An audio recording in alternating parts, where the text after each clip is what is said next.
किसी जंगल में एक हिरन बड़ा ही सरभिरा था। वो घास खाने के बाद खूब उछल कूद करता और इधर उधर दौड़ता था। कभी इधर से उधर लंबी दौड़ लगाता तो कभी उधर से इधर की तरफ। वह यूं ही चारों तरफ दौड़ता। तभी एक खरगोश उसे देखकर बोला, हिरन भैया जरा संभल कर कूदो, जंगल का इलाका है, कुछ भी हो सकता है। खरगोश भैया अपनी तो चाल निराली है, अपनी छलांग मतवाली है। इस जंगल का चप्पा चप्पा मेरे कदमों की आहट पहचानता है। तुम समझे कि नहीं समझे? मुझे लगता है तुम ज्यादा ही समझदार हो, तुम्हें अब समझाना मेरी ना समझी होगी। इतना कहकर खरगोश वहाँ से चला गया और हिरन महाराज की उछल कूद जारी रही। वो एक बार इतना तेज दौड़ा कि दौड़ता ही चला गया। अचानक उसके सामने एक बड़ा सा गड्ढा आ गया और उसमें लाख चाहते हुए भी वो रुक नहीं पाया और उसमें गिर गया।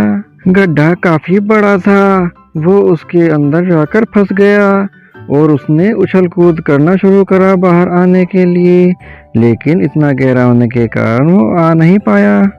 बचाओ बचाओ, मैं गड्ढे में गिर गया हूँ, निकल नहीं पा रहा हूँ। निकाल लो भाई, इस गरीब की पुकार सुन लो।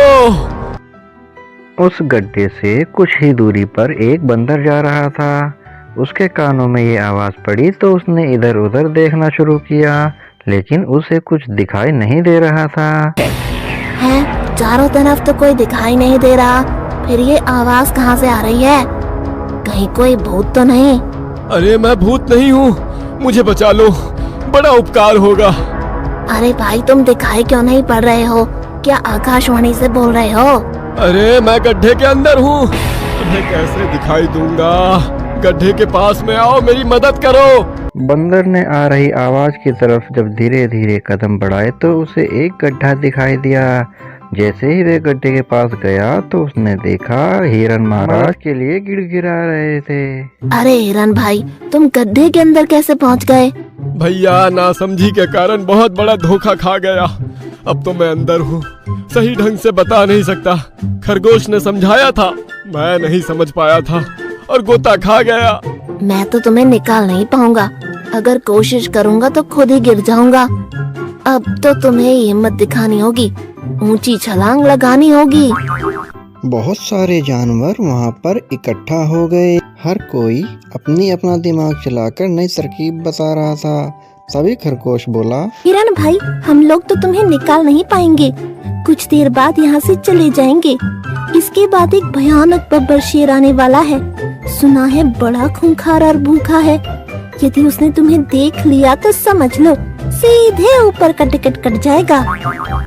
खरगोश की बात सुनकर हिरन की हालत खराब हो गई और उसने बड़ा ही जोश दिखाया और एक ही झटके में वहाँ से बाहर आ गया। बाहर आकर वो अपने आप पर इतराने लगा। ये पैंतरा मेरा पुराना है, कभी कभी आजमाता हूँ और लंबी छलांग लगाता हूँ। वो सबके सामने अपनी बड़ाई हाँक रहा था। तभी सियार बोला, अरे हिरन भाई, तुम्हारी नजर तो बड़ी तेज है, इतना बड़ा गड्ढा तुम्हें दिखाई नहीं दिया? क्या गड्ढे ने तुम्हें अंदर खींच लिया?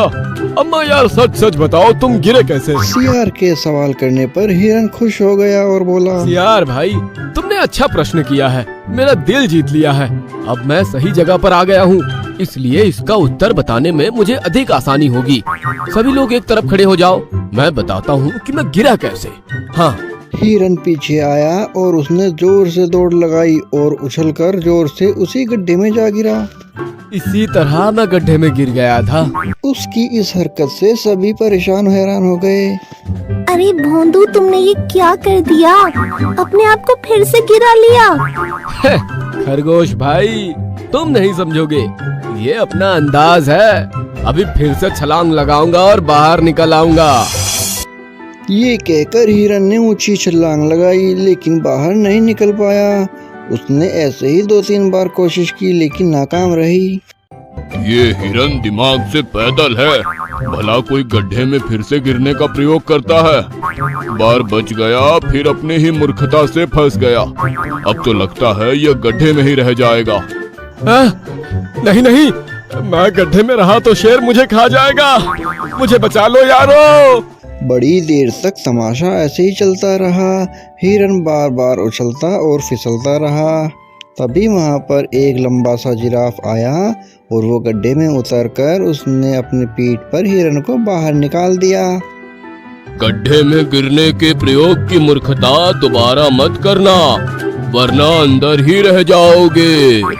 और इस तरह से उस मूर्ख और सरफिरे हिरन की जान बचाई गई और उसे जंगल में छोड़ दिया गया।